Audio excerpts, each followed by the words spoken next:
Meus irmãos, vamos abrir então as nossas Bíblias na Epístola de Paulo aos Efésios, capítulo 1, versículo 1 e 2. Vamos fazer a leitura e depois manter a Bíblia aberta para considerarmos esse texto. Efésios, capítulo 1, verso 1 e 2. Paulo, apóstolo de Cristo Jesus, por vontade de Deus, aos santos que vivem em Éfeso e fiéis em Cristo Jesus. Graça a vós outros e paz da parte de Deus nosso Pai e do Senhor Jesus Cristo. Pai querido, muito obrigado, Senhor, pela Tua palavra. Muito obrigado, meu Deus, pelo privilégio de poder estar aqui reunido com os meus irmãos para juntos aprendermos mais, ó Deus, da Tua palavra. Pai, que o Teu Espírito Santo esteja dirigindo toda esta série de exposições na carta aos Efésios, trazendo luz aos nossos corações, entendimento e, acima de tudo, meu Pai, transformando as nossas vidas, nos fazendo enxergar, ó Deus, a beleza, a grandiosidade que é a Tua igreja, a noiva do Teu Filho amado. Por isso, meu Pai, que eu te peço, fala conosco aquilo que nós precisamos ouvir e não pura e simplesmente aquilo que nós queremos ouvir. Ser conosco, meu Pai, em nome de Jesus. Amém. Amém. Meus irmãos, como eu falei, hoje de fato nós estaremos iniciando a exposição do texto da carta de Paulo aos Efésios. O tema do nosso estudo é uma introdução geral à carta de Paulo aos Efésios. A carta de Paulo aos Efésios, meus irmãos, ela é considerada uma das epístolas mais importantes do Novo Testamento. Alguém chegou a dizer que se nós fôssemos fazer uma pesquisa, qual a carta escrita por Paulo que está no Novo Testamento seria mais importante? Com certeza, Romanos ganharia. Com certeza. É a carta mais teológica, é a carta que exerceu maior influência na história da igreja, e nós estamos vendo isso aqui na escola bíblica. Porém, os estudiosos entendem que Efésios, com certeza, estaria em segundo lugar nessa ordem de importância. É muito interessante, meus irmãos, que essa carta era a favorita do reformador João Calvino. Calvino tinha uma predileção pela carta aos Efésios incrível.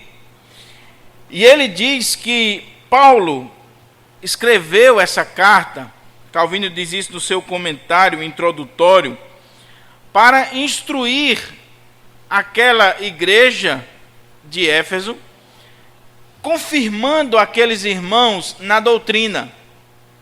Paulo havia estado ali, conforme Atos 19, havia instruído aqueles irmãos no Evangelho, havia ensinado o Evangelho àqueles irmãos, e agora Paulo vê que eles necessitam de uma confirmação de tudo aquilo que ele havia lhes ensinado. Então ele vai e escreve a presente epístola. Essa é a ideia principal de João Calvino.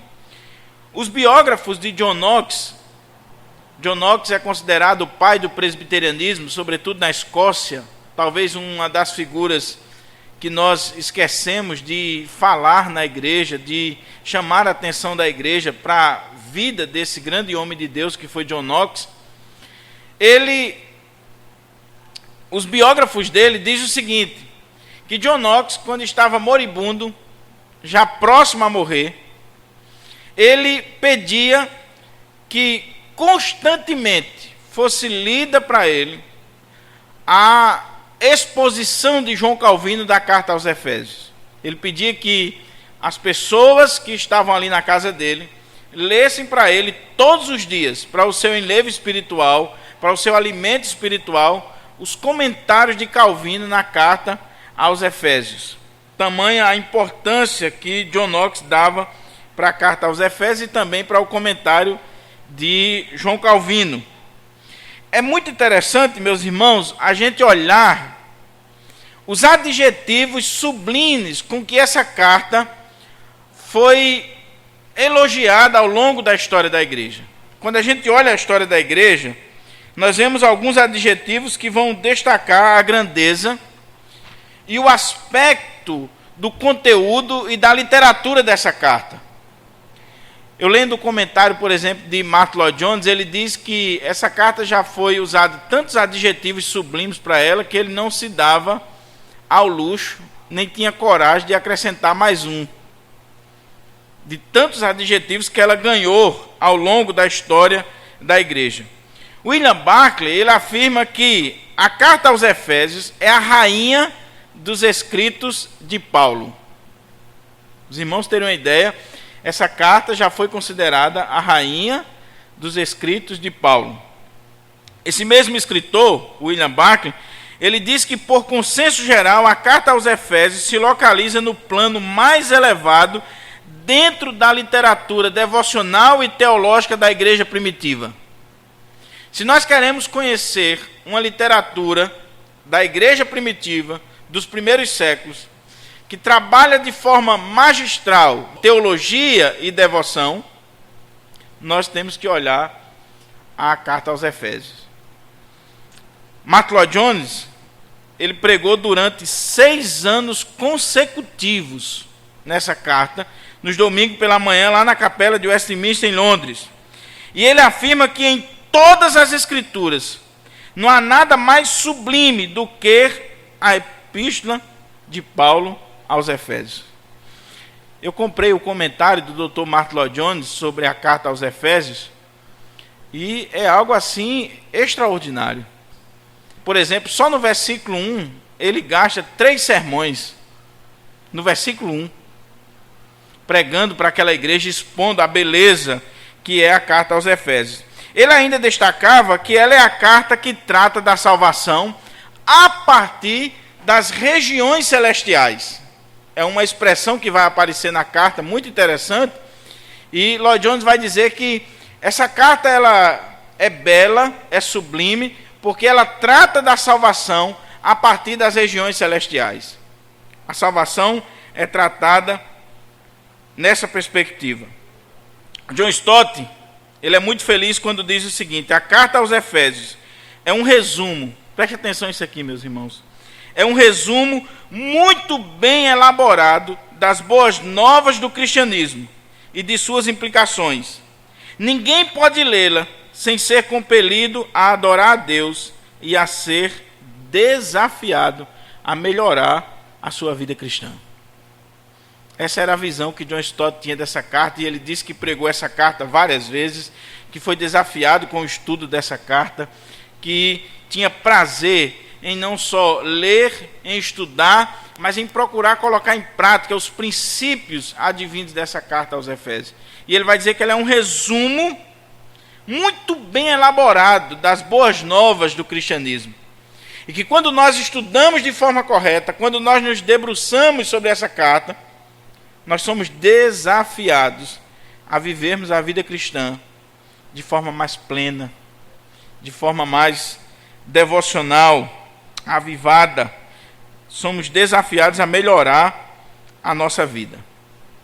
O pastor Hernandes, ainda falando sobre essa característica sublime da carta aos Efésios, ele diz, de forma um tanto poética, o seguinte: a carta de Paulo para os Efésios é uma das joias mais belas de toda a literatura universal. Tesouros belíssimos e assais preciosos podem ser encontrados em cada versículo dessa obra inspirada. Aqui, Paulo não trata de problemas particulares, como faz na maioria de suas missivas. Ao contrário, descerra as cortinas do tempo, penetra os refolhos da eternidade e traz aos homens as verdades mais consoladoras da graça. Os grandes temas da fé cristã ornam a coroa dessa epístola. Os capítulos mais destacados da soteriologia e da eclesiologia podem ser encontrados nessa obra-prima do apóstolo. Paulo começa essa carta como um maestro regendo uma grande orquestra. Por quê? Porque Paulo começa essa carta com um louvor, com aquilo que a gente aprende de forma técnica uma doxologia. Ele começa exaltando a Deus. Quando ele diz, bendito Deus e Pai de nosso Senhor Jesus Cristo. Ele começa falando bem de Deus, exaltando esse Deus, louvando esse Deus. A gente vai ver isso aqui na próxima exposição. Mas eu queria que a gente pudesse olhar aqui, de forma elucidativa, algumas coisas para podermos compreender melhor essa carta. Primeiro, a carta de Paulo aos Efésios, ela pertence a um grupo de escritos paulinos denominados de epístolas da prisão, ou cartas da prisão. Os irmãos sabem muito bem quais são essas cartas. Efésios, que mais? Colossenses, Filemon, e alguns colocam também Filipenses. Então essas cartas, elas são denominadas de cartas da prisão. Por quê? Porque quando nós olhamos para essas cartas, elas foram escritas quando Paulo estava preso. Se você olhar, por exemplo, aí na sua Bíblia, Efésios capítulo 3, verso 1, capítulo 4, verso 1, capítulo 6, versículo 20, o nobre apóstolo Paulo, ele encontrava-se preso por ocasião da escrita dessa epístola. E tanto aqui na epístola aos Efésios, como Filemon, Colossenses e a própria carta de Paulo aos Filipenses, nós vamos ver sempre Paulo colocando isso, que é embaixador em cadeias, que é prisioneiro de Cristo. Ele sempre coloca que está nessa situação de prisão. Os estudiosos vão levantar a seguinte questão: Paulo está preso, mas aonde ele está preso? Alguns vão dizer que Paulo estava preso em Cesareia. Outros vão dizer que Paulo estava preso em Éfeso. Ele sofreu em Éfeso. Ele foi perseguido lá em Éfeso. Nós vimos isso aqui quando consideramos o contexto da carta lá em Atos 18, 19 e 20. E também existem aqueles que vão defender que Paulo ele estava preso em Roma, que o contexto das cartas da prisão é aquela prisão de Paulo lá em Roma, que está registrada em Atos capítulo 28. A grande maioria dos eruditos conservadores defende que Paulo está preso em Roma. Por exemplo, o Dr. Russell Shedd, que vai estar conosco aqui no dia 4 e 5 de março, no livro dele, comentando a carta aos Efésios, ele diz assim: o apóstolo aos gentios encontrava-se preso em Roma, mas tinha liberdade para ensinar. E talvez, mais importante ainda, podia meditar e colocar no papel suas meditações, segundo Atos 28, versículo 30 e 31. Durante o período de 2 anos de reclusão, o apóstolo escreveu as importantíssimas epístolas aos Colossenses, aos Efésios, a Filemon e, possivelmente, aos Filipenses. Então, essa opinião aqui do Dr. Shedd, de que Paulo estava preso em Roma, que o contexto é esse lá de Atos 28, ela é a mesma opinião que é defendida, por exemplo, pelos comentaristas da Bíblia de Genebra. Quem tem a Bíblia de Genebra aí, se você olhar, os comentaristas da Bíblia de Genebra, eles vão colocar a escrita da carta aos Efésios entre os anos 60 e 62, que é exatamente o contexto deste aprisionamento de Paulo em Roma.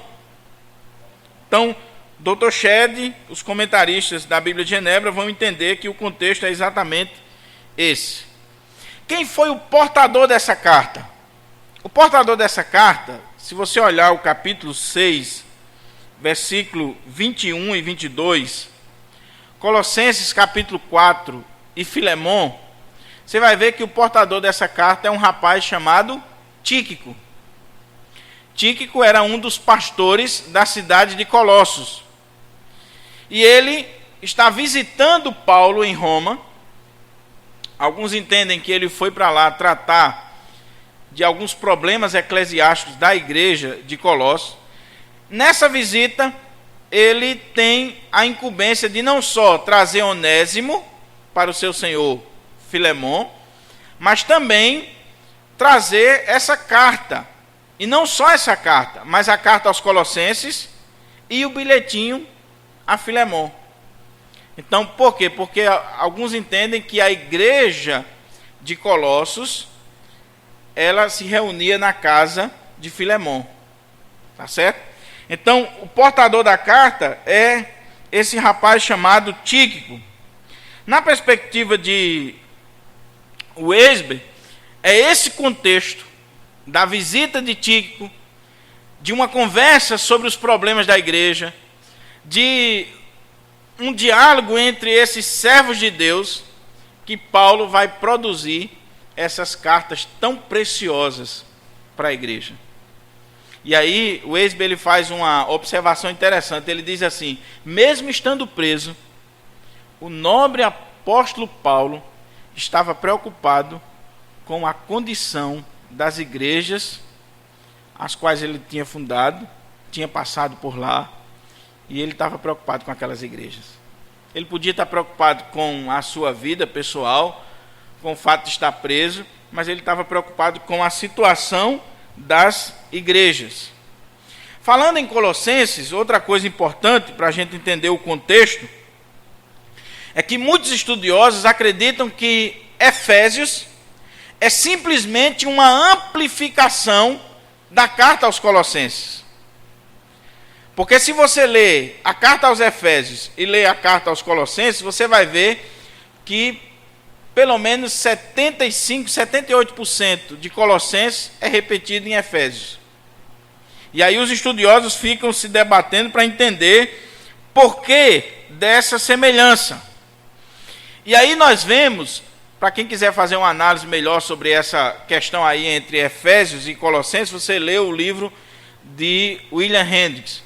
William Hendricks vai pegar e fazer um quadro comparativo dos versículos de Efésios e Colossenses, e ele vai chegar à seguinte conclusão: que apesar dessas similaridades, as ênfases das cartas são totalmente diferentes. Por exemplo, Colossenses, nitidamente nós notamos que a ênfase de Colossenses é sobre a pessoa de Cristo como o cabeça da igreja. E quando nós lemos a carta aos Efésios, é um complemento, porque Paulo não vai falar mais de Cristo como o cabeça da igreja, mas vai falar da igreja como o corpo de Cristo. Então, apesar de ter muita similaridade entre os textos, entre os versículos, Paulo, ele está escrevendo aqui com uma ênfase diferente da carta aos Colossenses. É muito interessante que quando nós olhamos o contexto dessa igreja de Éfeso, nós vimos isso aqui em Atos 19, essa igreja vai surgir, meus irmãos, no contexto de um avivamento. Houve um avivamento ali em Éfeso. Nós vimos isso aqui, Atos 18, 19 e 20. E a gente vai ver o valor desse avivamento e o valor da cidade de Éfeso, por exemplo, na opinião de alguns teólogos e alguns comentaristas daquela época, próximo ao apóstolo Paulo. João Crisóstomo, considerado boca de ouro, um dos maiores pregadores da história da igreja, talvez o primeiro pregador expositivo, aquele que pregava sequencialmente os textos bíblicos, ele vai dizer uma coisa interessante sobre Éfeso. Éfeso é uma metrópole da Ásia, era dedicada a Diana, ali cultuada como a principal divindade. A superstição dos habitantes era tamanha que nem divulgaram o nome daquele que queimara o templo da deusa, o qual efetivamente foi incendiado. São João Evangelista morou durante muito tempo em Éfeso, pois relegado ali veio a morrer. Paulo ali também deixou Timóteo, conforme lhe escreveu: eu te recomendei permanecer em Éfeso, 1 Timóteo 1,3. E muitos dos filósofos que floresceram na Ásia eram oriundos desta cidade. Com efeito, disse que Pitágoras era natural de lá, pois Samos, onde nascera, é ilha jônica. São ainda de Éfeso Parmênides, Zênon, Demócritus, e agora encontramos ali muitos outros filósofos. Não é sem motivo que o relembramos, sim, no intuito de sublinhar o grande esforço de Paulo em escrever-lhes. Aquela cidade era muito importante. Era a capital da Ásia, naquele período, da Ásia Menor. Então, a igreja que estava na cidade de Éfeso, ela possuía uma importância muito grande. Quando a gente olha, meus irmãos, por exemplo, que essa igreja ela vai estar ligada a boa parte das cartas, não só da prisão, mas as cartas pastorais, nós vemos a importância dela. 1 e 2 Timóteo foi escrita quando Timóteo era pastor de Éfeso, foi mandado para lá. Colossenses está ligado a ela. E quando você olha lá em Apocalipse, por exemplo, você vai ver o próprio Senhor Jesus mandando uma carta para aquela igreja e agora chamando a atenção daquela igreja, porque ela havia abandonado o primeiro amor. Então é muito importante a gente ver esse contexto geral para a gente compreender a carta. Vamos então para o primeiro ponto aqui do nosso estudo, que tem a ver com o autor da carta. Olha aí como é que começa a carta. Paulo, apóstolo de Cristo Jesus, por vontade de Deus, aos santos que vivem em Éfeso e fiéis em Cristo Jesus. É interessante percebermos a maneira como Paulo inicia as suas cartas. Às vezes a gente despreza, meus irmãos, nós temos a tendência de partirmos logo para o corpo da carta, porque nós queremos o conteúdo teológico, doutrinário, e deixamos de lado as saudações. Não paramos para refletir sobre essas palavras iniciais. E é muito interessante como Paulo está começando aqui. Eu lembro que quando o reverendo Ludgero Bonilha esteve aqui na igreja, e ele pregou, se eu não estou enganado, foi inclusive na carta aos Efésios, na introdução, e ele chamou a atenção para a importância das saudações paulinas, das primeiras palavras das cartas de Paulo. O apóstolo apresenta-se àquela igreja como sendo Paulo, apóstolo de Cristo Jesus, por vontade de Deus.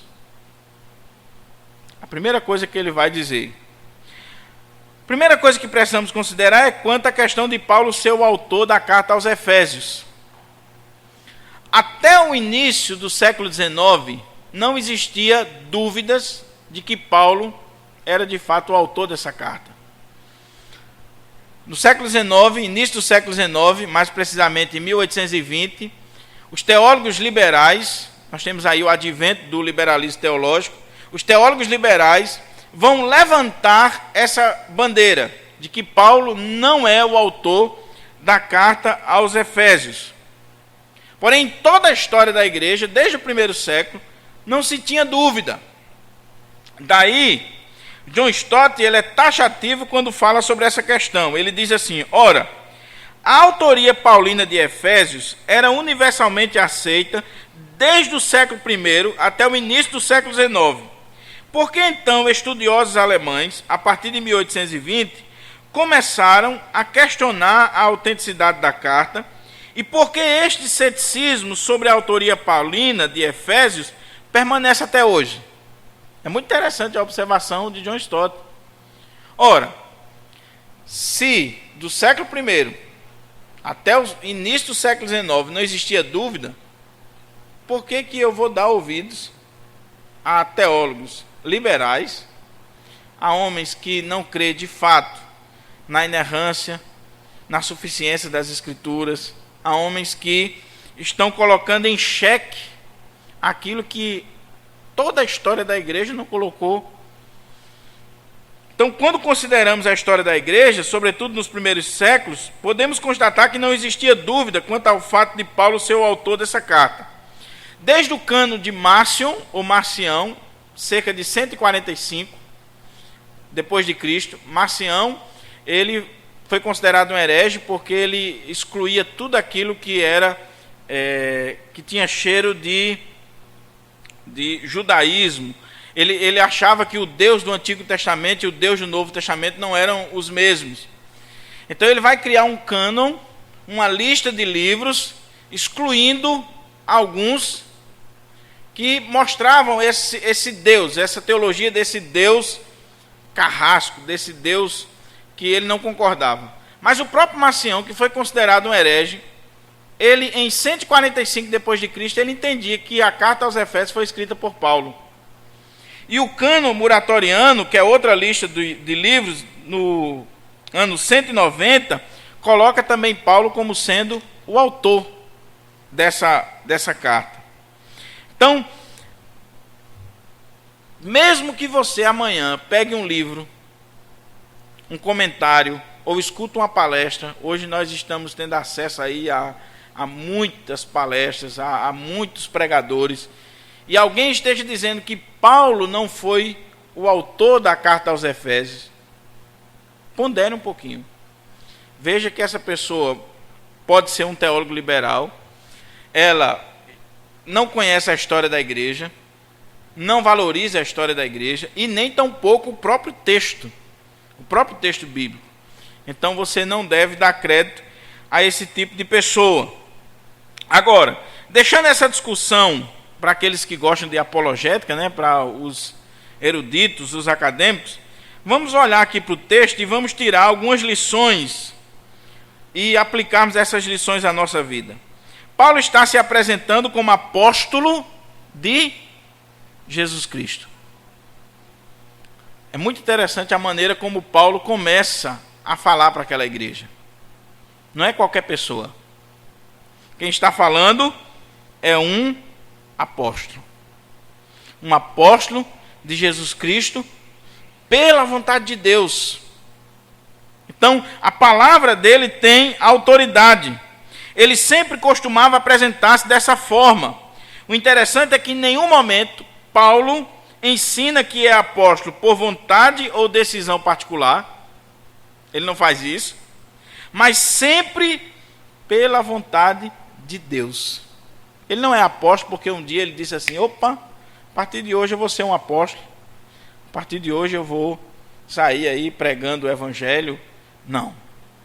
Ele é pela vontade de Deus. E isso é muito importante, sobretudo nos nossos dias, onde muitos estão se auto-intitulando apóstolo. E a gente vai ver aqui que isso é perigoso. Paulo não se auto-intitula apóstolo. Ele é apóstolo por vontade de Deus. Por vontade de Deus. William Hendricks, ele diz o seguinte: o apóstolo não alcançou seu alto ofício através de inspiração pessoal, usurpação e nem mesmo nomeação de outros homens, mas tão somente pela preparação divina, tendo sido separado e qualificado mediante a ação direta e soberana da vontade de Deus. Não foi um homem que ordenou Paulo. Paulo não tomou lugar de ninguém.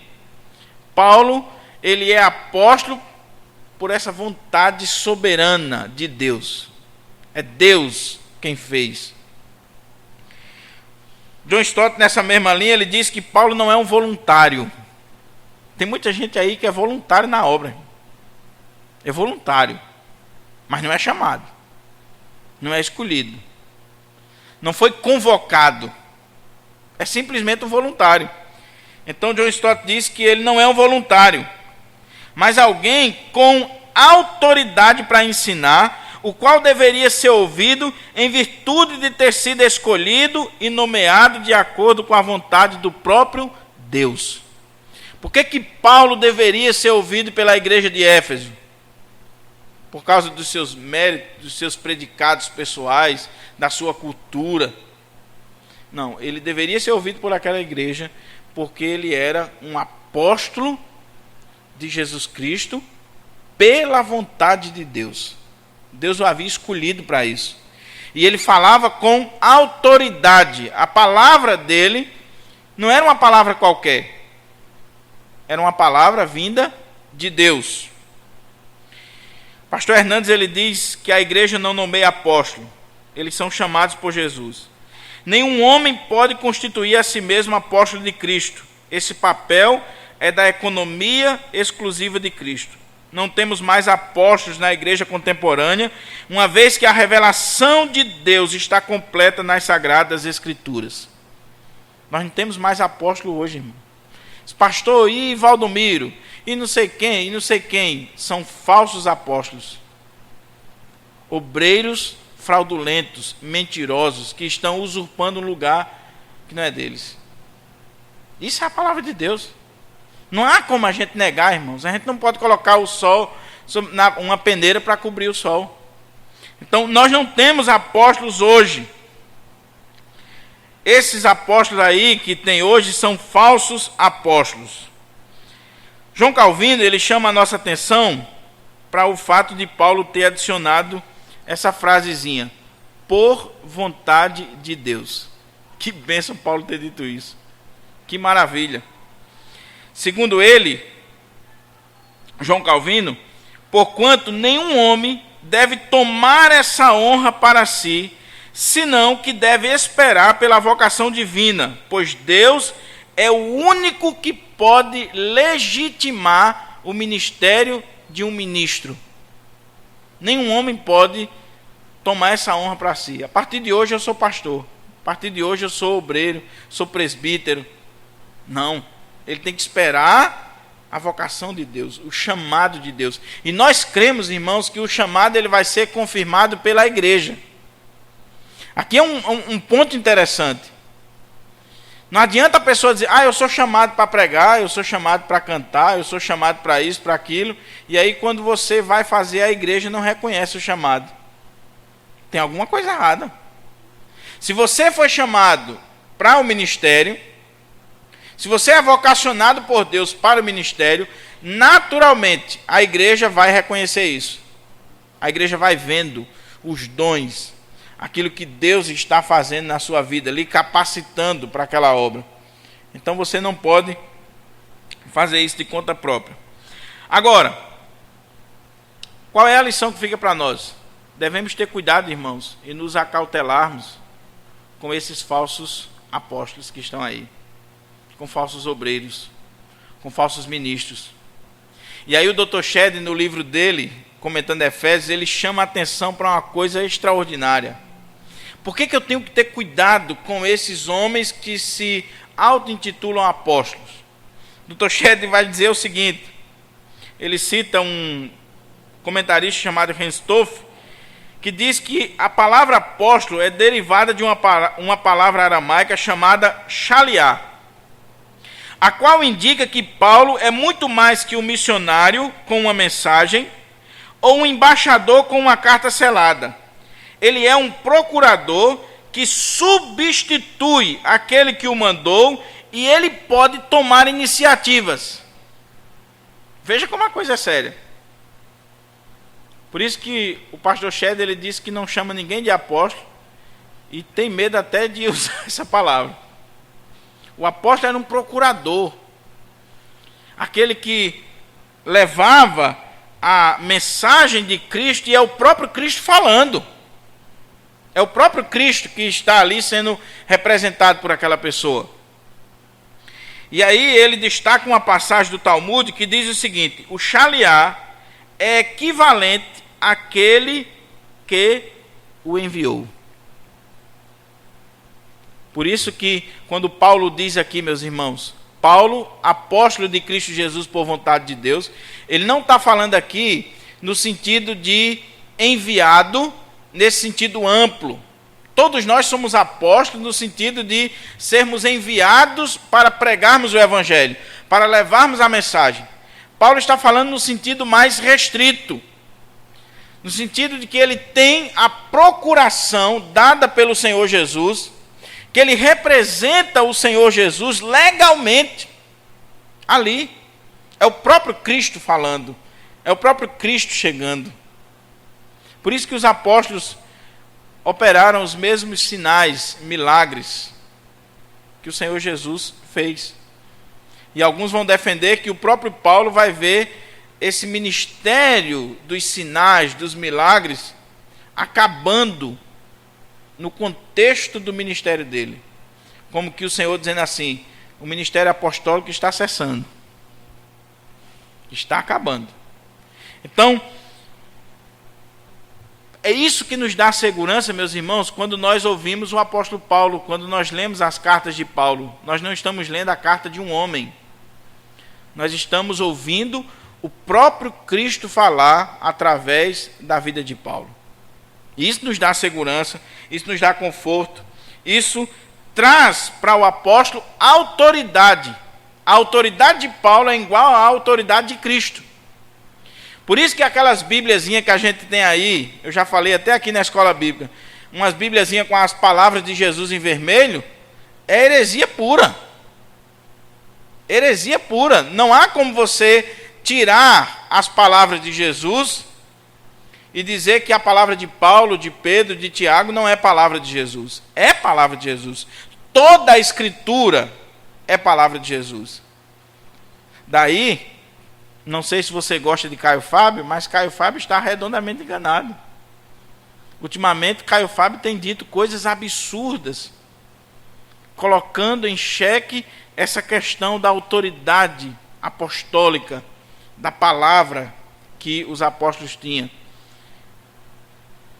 Então, esse é o primeiro ponto. O autor, Paulo, que é apóstolo de Jesus Cristo, é um representante de Cristo, por vontade de Deus. Por vontade de Deus. Segundo ponto, são 3 para o nosso estudo. Os destinatários da carta. Vamos dar uma olhadinha aí nos destinatários da carta. Olha o que diz aqui o versículo 1, a continuação. Ele começa dizendo: Paulo, apóstolo de Cristo Jesus, por vontade de Deus, aos santos que vivem em Éfeso e fiéis em Cristo Jesus. Dr. Martin Lloyd Jones gasta um sermão, acho que são quase 50 páginas, só nisso aqui. E é gostoso de ler. É muito interessante a maneira como Paulo está se dirigindo àquela igreja, aos leitores da sua carta. Os estudiosos levantam a questão quanto à expressão em Éfeso. Veja aí o versículo. Ele diz assim: Paulo, apóstolo de Cristo Jesus, por vontade de Deus, aos santos que vivem em Éfeso e fiéis em Cristo Jesus. Então os estudiosos levantam a seguinte questão: que essa expressão em Éfeso, ela não fazia parte do texto do manuscrito original. Se você pegar comentários bíblicos e ouvir algumas palestras, você vai ver alguns colocando isso. Por quê? De acordo com alguns eruditos, nós temos os principais manuscritos antigos da carta de Paulo aos Efésios, não contendo essa expressão. Você pega, por exemplo, o P46, que é um manuscrito do segundo século, segundo, terceiro século. Você pega um manuscrito chamado manuscrito sinaítico. Você pega um manuscrito chamado Vaticano, que está lá no Vaticano, que são os 3 mais antigos textos das cartas de Paulo. Eles não vão conter essa expressão em Éfeso. Vai estar lá escrito somente que Paulo está escrevendo aos santos e fiéis em Cristo, não aos que estão em Éfeso. Daí os estudiosos, eles levantaram a seguinte questão: se os 3 principais manuscritos, os mais antigos, as cópias, o que é um manuscrito? É uma cópia do texto. Então, se a cópia mais antiga que nós temos da carta aos Efésios, lá do século II, século III, ela não contém essa expressão em Éfeso, provavelmente essa expressão não fazia parte do texto original. Daí, os estudiosos vão levantar essas questões. Então, o que eles vão pensar? Isso levanta a seguinte coisa: alguns vão defender que a carta de Paulo aos Efésios, que você tem aí na sua Bíblia, ela não foi endereçada à igreja de Éfeso. se ela não tem a expressão em Éfeso, ela não foi endereçada à igreja de Éfeso. Ela teria sido aquela carta lá de Colossenses 4,16. Vá lá para Colossenses 4,16. Alguns estudiosos vão dizer que a carta aos Efésios é, na verdade, essa carta que Paulo vai dizer aqui em Colossenses 4,16, que foi escrita à igreja de Laodiceia. Então, muitos vão por esse caminho. Essa era, por exemplo, a opinião de Marcion, lá no ano 145 depois de Cristo. Marcion ou Marcião, ele tinha tido acesso a manuscritos da carta que nós temos hoje como carta de Paulo aos Efésios, que nesse primeiro versículo, ao invés de estar escrito em Éfeso, estava a igreja de Laodiceia. Então ele entendia que o que nós temos hoje como carta aos Efésios é, na verdade, essa carta que Paulo está falando aqui, que se perdeu, que nós não sabemos, seria a carta aos Efésios. Outros estudiosos, e essa teoria aqui, na verdade, é defendida pela maioria dos estudiosos, vão dizer que, apesar dessa dificuldade que nós temos nos manuscritos mais antigos, não conterem, né, a expressão em Éfeso, na verdade, a carta aos Efésios era uma carta circular. Era uma carta que Paulo escreveu para rodar por todas aquelas igrejas.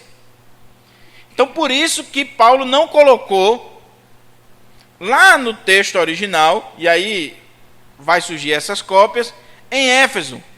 Na verdade, ele teria deixado um espaçozinho, e a igreja que recebia a carta colocava lá, em Éfeso, em Colossos, em Laodiceia, por aí vai. Aonde a carta chegava, então se colocava o nome da igreja naquele espaço que Paulo havia deixado no manuscrito.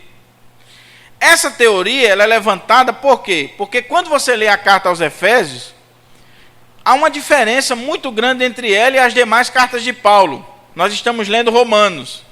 Em Romanos, apesar de Paulo não ter fundado a igreja, de Paulo nunca ter ido naquela igreja, Paulo manda saudações para pessoas.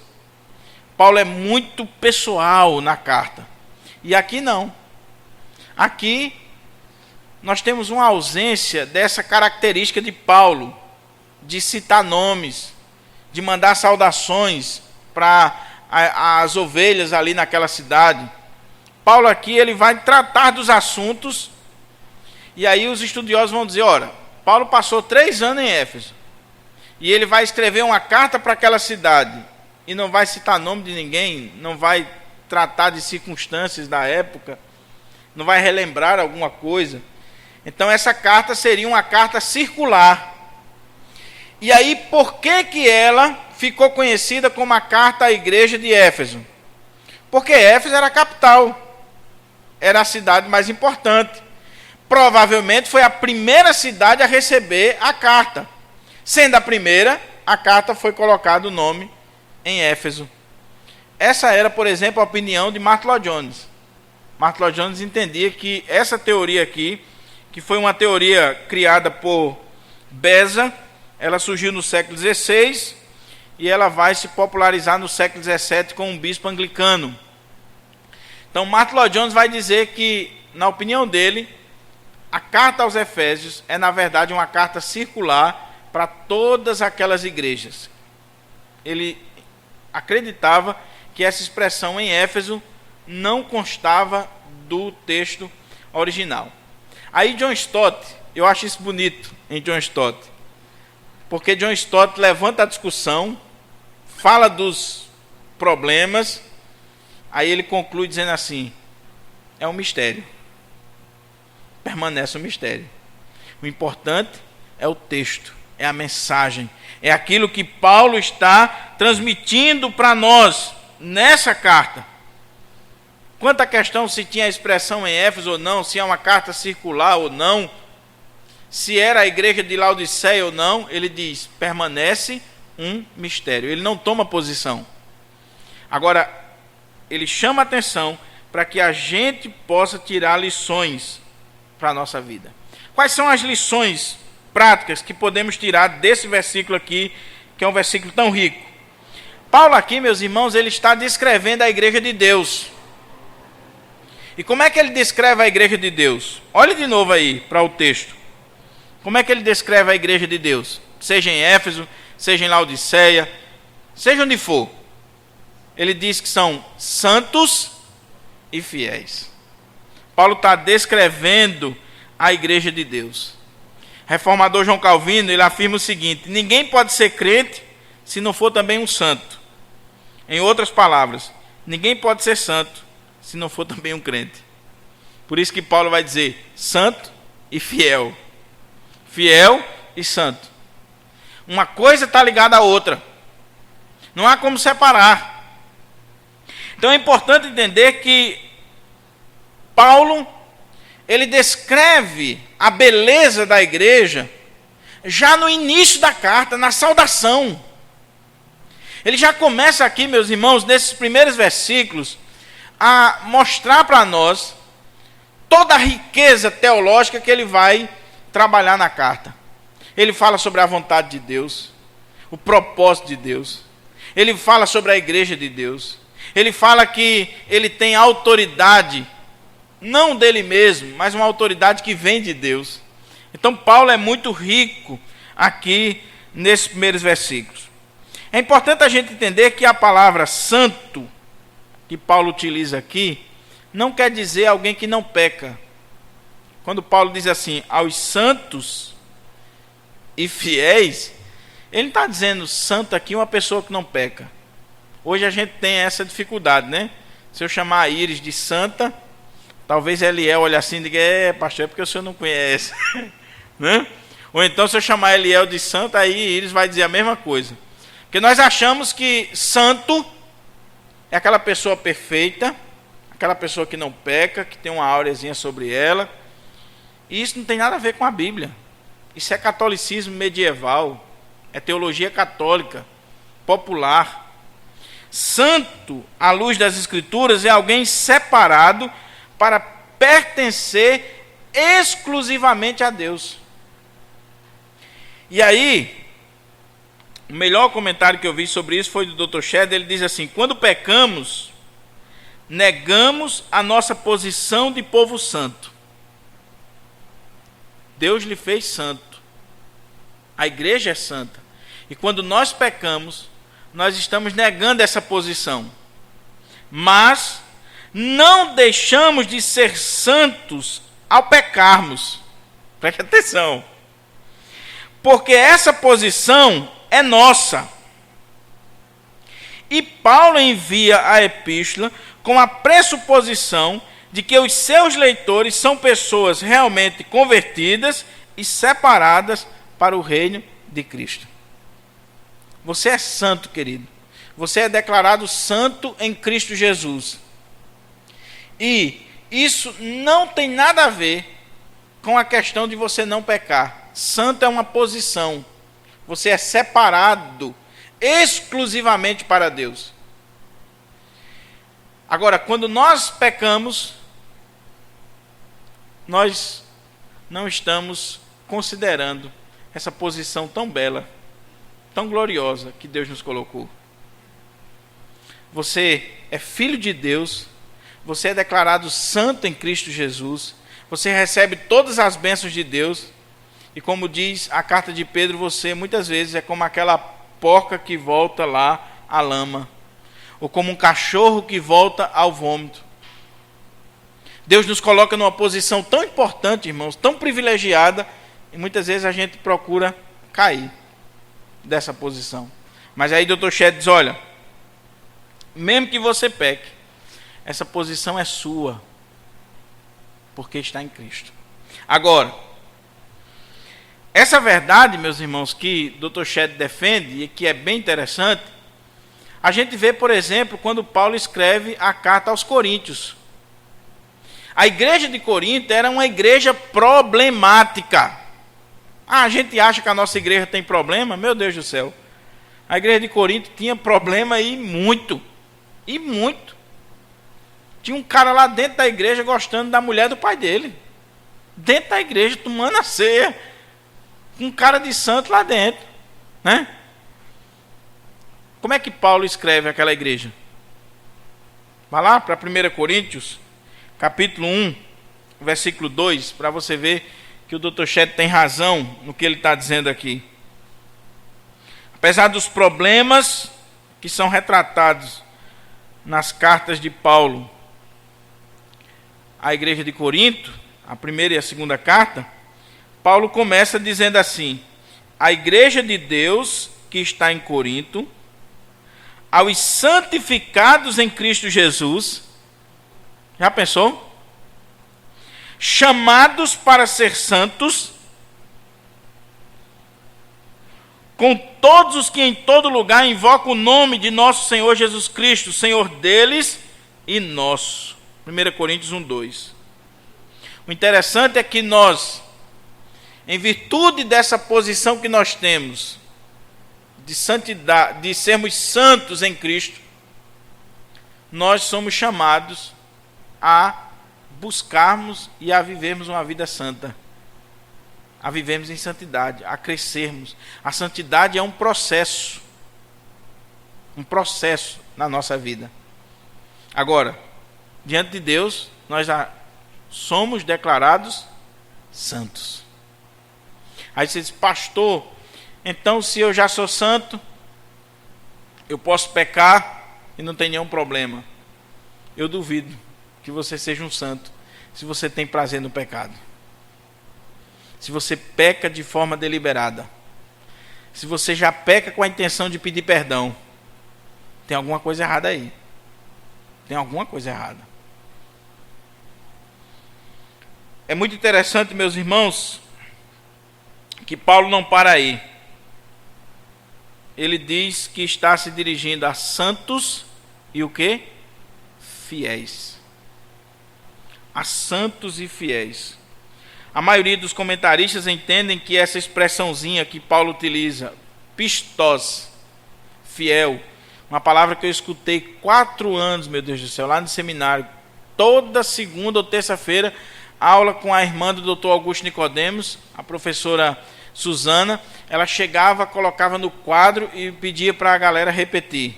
Repito aqui comigo: pistos, fiel. É isso que Deus quer que vocês sejam. Vocês têm que ser fiéis ao Senhor, fiéis à igreja que vocês vão pastorear. E se você não for fiel aqui, inclusive nos trabalhos e nas provas, você vai parar aqui. Eu não vou deixar você ser ordenado. Ela dizia isso todas as aulas. A primeira palavrinha que a gente aprende em grego lá com ela, pistos, fiel. Paulo diz que o santo, ele é fiel. E aí Calvino faz o trocadilho, né? E o fiel, ele vai ser santo. Tá ligado? Então, a maioria dos comentaristas entendem que aqui nesse texto, essa palavrinha pistos significa aqueles que são crentes, os quais, como consequência disso, eles também são fidedignos a Cristo e em Cristo. Porque eu sou crente, porque eu fui chamado, fui escolhido, Deus vai me dar a graça de também ser fiel. Aqui você pode trabalhar e os comentaristas ficam procurando o verdadeiro sentido, tanto na forma passiva como ativa. Eu sou crente por graça de Deus, e Deus vai me dar a graça de ser fiel também. Então é isso que Paulo está dizendo aqui. Você é santo, querido, você é fiel. A igreja de Deus, ela é formada por pessoas assim. Não são pessoas perfeitas, não. Mas elas são declaradas santas, fiéis. E aí Deus vai dar graça delas estarem correndo para esse alvo, delas estarem buscando isso a cada dia, a cada momento. Então, terceiro e último lugar, esse terceiro ponto é mais rápido.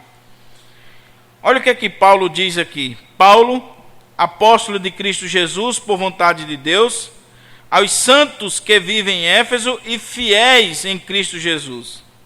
Graça a vós outros e paz da parte de Deus nosso Pai e do Senhor Jesus Cristo. Terceiro ponto, a divisão natural aqui, tem a ver com essa bênção ministrada pelo apóstolo aos leitores da carta. Ele, como de costume, ele vai chamar a nossa atenção para essas expressões tão ricas: graça e paz. Graça e paz. Ele gostava de usar essas palavras. Essas expressões são ricas, maravilhosas, e elas fazem parte da teologia bíblica. Irmão, se você entender o que é graça e você entender o que é paz na perspectiva da teologia de Paulo, o que Paulo está querendo transmitir com essas palavras, não é gíria de crente, não, irmão. Quando você diz para o irmão graça e paz, querido, é a saudação que os presbiterianos geralmente gostam de usar, né? Graça e paz. Não é assim uma saudaçãozinha, não. Existe uma riqueza teológica por trás dessas palavras. E aí, eu pensei aqui um pensamento do Dr. John Stott, que ele diz assim: boa parte da mensagem de Efésios é antecipada nesta saudação inicial do apóstolo. Graça a vós outros e paz da parte de Deus nosso Pai e do Senhor Jesus Cristo. É verdade que esta é uma saudação costumeira com que iniciava todas as suas cartas, uma forma cristianizada das saudações hebraicas e gregas da época. Mesmo assim, podemos dizer com segurança que nada do que saiu da pena de Paulo era em qualquer tempo meramente convencional. Pelo contrário, estes dois substantivos são especialmente apropriados no começo da carta aos Efésios. Graça indica a iniciativa salvadora e gratuita de Deus, e paz indica o nível de vida em que passamos a viver desde que Ele nos reconciliou consigo mesmo, com os pecadores, uns para com os outros, na comunidade. Graça e paz, portanto, são palavras-chave em Efésios. Paulo não está gastando tinta, não. Ele está introduzindo o que ele vai trabalhar na carta. Graça tem a ver com essa iniciativa de Deus de salvar o homem, de salvar a igreja. E a paz é o resultado. A expressão que Paulo utiliza aí é eirene, que nunca significa simplesmente a ausência de lutas. Não, essa paz aqui não é a paz de cemitério, não é a paz fruto da ausência de guerra, não. Essa paz aqui é uma paz que emana de Deus, ela vem de Deus. Apesar das circunstâncias, o crente tem paz, porque ele sabe a obra que Deus fez na sua vida, ele sabe o que Deus fez no seu coração. Paulo já começa essa missiva sagrada nos levando a reconhecer a fonte das nossas bênçãos. Ele diz: Deus nosso Pai e do Senhor Jesus Cristo.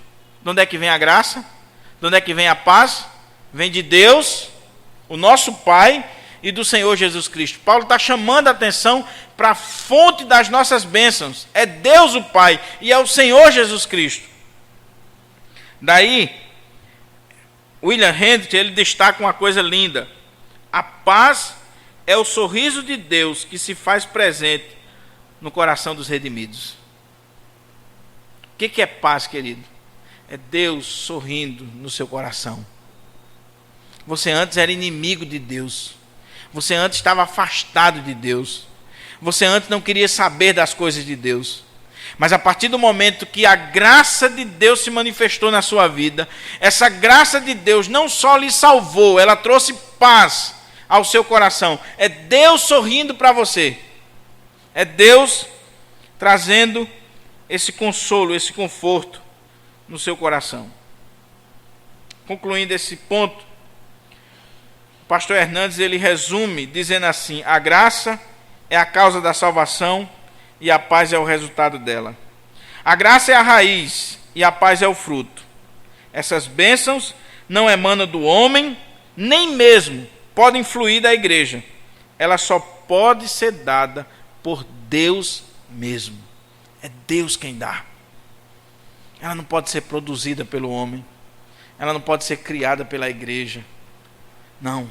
Essa paz aqui, ela vem única e exclusivamente de Deus. Concluindo, esses versículos nos fazem refletir sobre as bênçãos espirituais, como um presente que vem da mão de Deus e do seu Filho, Jesus Cristo. Todo o mistério da nossa salvação começa a ser revelado a partir daqui. Paulo está começando a introduzir aquilo que ele vai falar a partir do versículo 3 até o 14, e em toda a carta, esse mistério da salvação, essa obra que Deus realiza na vida da igreja. A expressão em Cristo é muito rica e ela vai estar presente em toda essa carta. Ela é usada pelo menos 15 vezes e descreve a nossa situação em Cristo. Nós somos salvos em Cristo, nós somos perdoados em Cristo, nós somos identificados com Cristo. Se você gosta de sublinhar, depois quando você estiver lendo a carta aos Efésios, marque isso aí, em Cristo. Em Cristo. Você vai ver a obra de Deus na sua vida. Tudo é dele, por ele e para ele. Por isso que Paulo vai dizer lá na carta aos Romanos, capítulo 11, a ele a glória. A ele a glória. Nada, meus irmãos, é fruto do nosso esforço, da nossa religiosidade. Tudo vem de Deus. Tudo vem de Deus. Tudo que temos, somos, fazemos e recebemos como cristão e igreja vem de Deus em Cristo e por meio de Cristo e para Cristo. Paulo está revelando isso aqui. Eu quero concluir com 3 questões para você levar para casa. Primeiro, a carta aos Efésios, isso está na Bíblia de Genebra, no comentário, eu achei interessante. É menos didática e mais piedosa. A gente nota isso lendo a carta. Ela é um pouco diferente, por exemplo, da carta aos Romanos. Aqui, você vê sobressair a questão da piedade, da devoção, da comunhão com Deus. Paulo não está simplesmente discutindo teologia ou doutrina, mas ele está explodindo em louvor e adoração como resultado da revelação de um Deus tão grande, tão gracioso, tão amoroso. E dessa obra de Deus, que é a igreja, Paulo está louvando ao Senhor. Eu achei interessante que o Dr. Chet coloca uma notazinha que eu grifei, até vou conversar com ele sobre isso. Ele diz que acredita que a carta aos Efésios é uma continuação, ou uma revelação que Paulo está dando daquilo que ele aprendeu com o próprio Senhor. Por isso que você vê muita coisa aqui em Efésios que você não vê nas outras cartas de Paulo. Paulo está trazendo muita revelação nova, muita coisa sublime, muita coisa linda para todos nós. Então a carta aos Efésios, na visão de Shed, é uma continuação da visão que Paulo teve. Paulo está dando um pouquinho aqui para a gente daquela visão gloriosa. Segundo, essa carta nos mostra a igreja como corpo vivo de Cristo. A gente vai aprender aqui o que é a igreja, irmãos. Igreja não são 4 paredes. Igreja não tem nada a ver com denominação. Igreja não tem nada a ver com o que a gente está vendo aí na televisão e no evangelicalismo brasileiro. Igreja, aqui nós vamos aprender na carta aos Efésios, é o corpo de Cristo. É a comunidade salva, redimida, comprada pelo Senhor. E aí John Stott ele vai dizer que a igreja, na perspectiva de Paulo aqui em Efésios, é a nova sociedade, onde você pode contemplar os valores, a beleza da vida, onde você pode ver perdão, amor. Por que a gente não está vendo isso hoje nas igrejas? Porque nós temos muitas denominações. Mas a igreja do Senhor Jesus Cristo mesmo, parece que a gente não está vendo mais. Porque a igreja do Senhor Jesus é essa comunidade renovada, salva, cheia da graça, cheia do amor, onde os irmãos se amam, se perdoam, onde compartilham não só a fé, mas todas as coisas. Em terceiro lugar, eu queria dizer que nós devemos estudar essa carta com alegria, com arrojo, com devoção. Que nós devemos olhar para essa carta, sabendo que nós estamos pisando em terra santa, e suplicando o Senhor que trabalhe a nossa vida.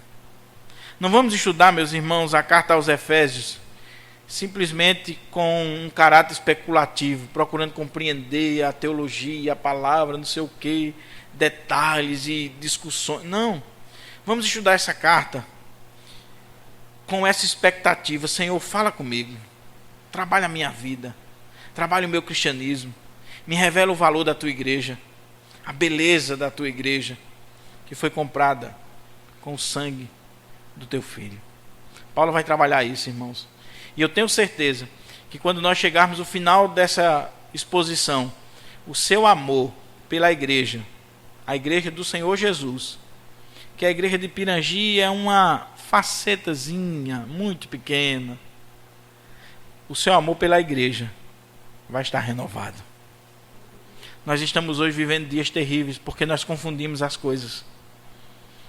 Nós achamos que igreja é isso aqui. E quando a gente se decepciona, a gente sai fora e muitos vão para o mundão, porque ele não entendeu que igreja é muito maior do que isso, que a obra de Deus é muito maior do que aquilo que nós vemos. Então vamos orar ao Senhor, vamos pedir a Ele que aplique essa palavra em nossos corações, que a carta aos Efésios esteja trazendo um avivamento à nossa vida. Eu vou pedir aqui ao irmão André que pudesse orar, pedindo ao Senhor para aplicar aquilo que nós ouvimos à nossa vida.